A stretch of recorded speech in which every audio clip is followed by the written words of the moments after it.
Hello, it is week 4 of ED 645, and this week with my senior class, my Biomedical Innovations class, we went on a field trip to the Shock Trauma Medical Center in Baltimore, Maryland. This field trip was really important to the class because we had been going over a unit about designing our optimum ideal emergency room, and so the students were trying to think of things that would cause emergency rooms to be more efficient and to allow for better staffing and better patient tracking, and they were coming up with all of these interesting innovations. And so we decided that it would be good to take them to a real life emergency room type center so that they could see what is actually being done in the real world to make things flow smoothly when there are emergencies,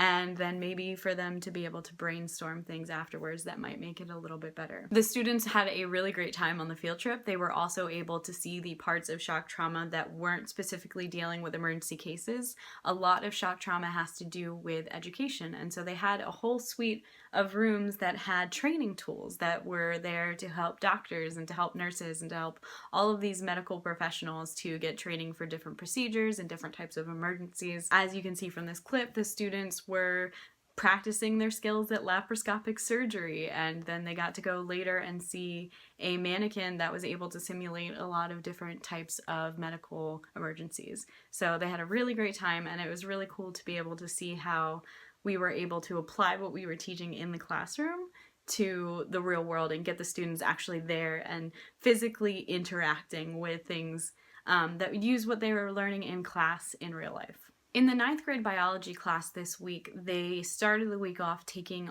a short cycle, which was a short 15-question quiz on the biochemistry unit that we just finished.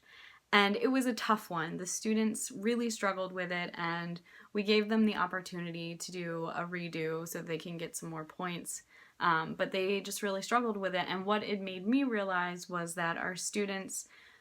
probably learn in ways that aren't shown on short cycles, on multiple choice tests, because a lot of times I was able to have conversations with them in class and they were demonstrating to me that they knew things and they were making these connections and it was going really well. And so when they took this multiple choice test, their performance was so much lower than what I know a lot of them were able to do, and it was definitely very frustrating. It was frustrating seeing those scores and seeing the questions that they were getting wrong and wondering where that breakdown was happening, because it wasn't that the students weren't trying and didn't know things, it was just for some reason they weren't able to connect. So I feel like I'm still in that state of trying to figure out with this class what works the best for them and trying to create assignments and assessments that actually are testing their knowledge and are not, poorly reflecting what's actually happening in the class. Unfortunately, this has made me think a lot about how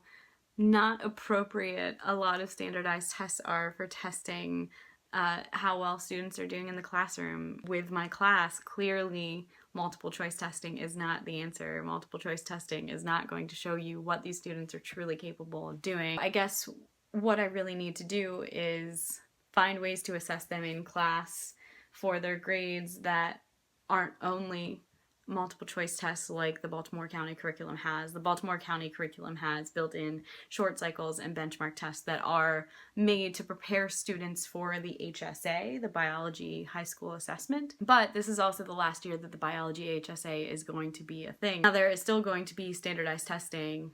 in the future. There is going to be probably a more integrated science test, but it's not going to be only biology. So I don't know. There is a lot that is frustrating me about standardized testing and multiple choice testing in general, and I'm trying to figure out what is the best way to balance the classwork and the assessments and do it in ways that my students will actually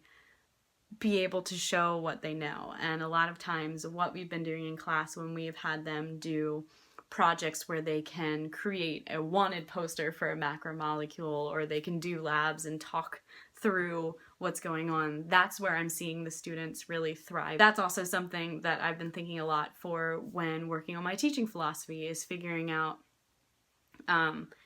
where the importance lies for me. For me, I want to teach because I want students to want to learn and be curious, and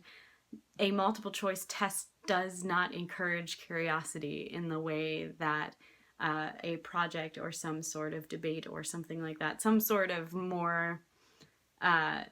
guess, some sort of less standardized activity would do. I can see that this is going to be a struggle for us for a lot of the rest of the year, and for me just in generally as a teacher, as I try to prepare my students to meet the standards and requirements that are given to them and given to me by the state and the federal government, but also to ensure that they are engaged and learning in the classroom and finding ways to be curious and finding ways to get meaning out of what I'm teaching them. That was week 4. I will see you next week.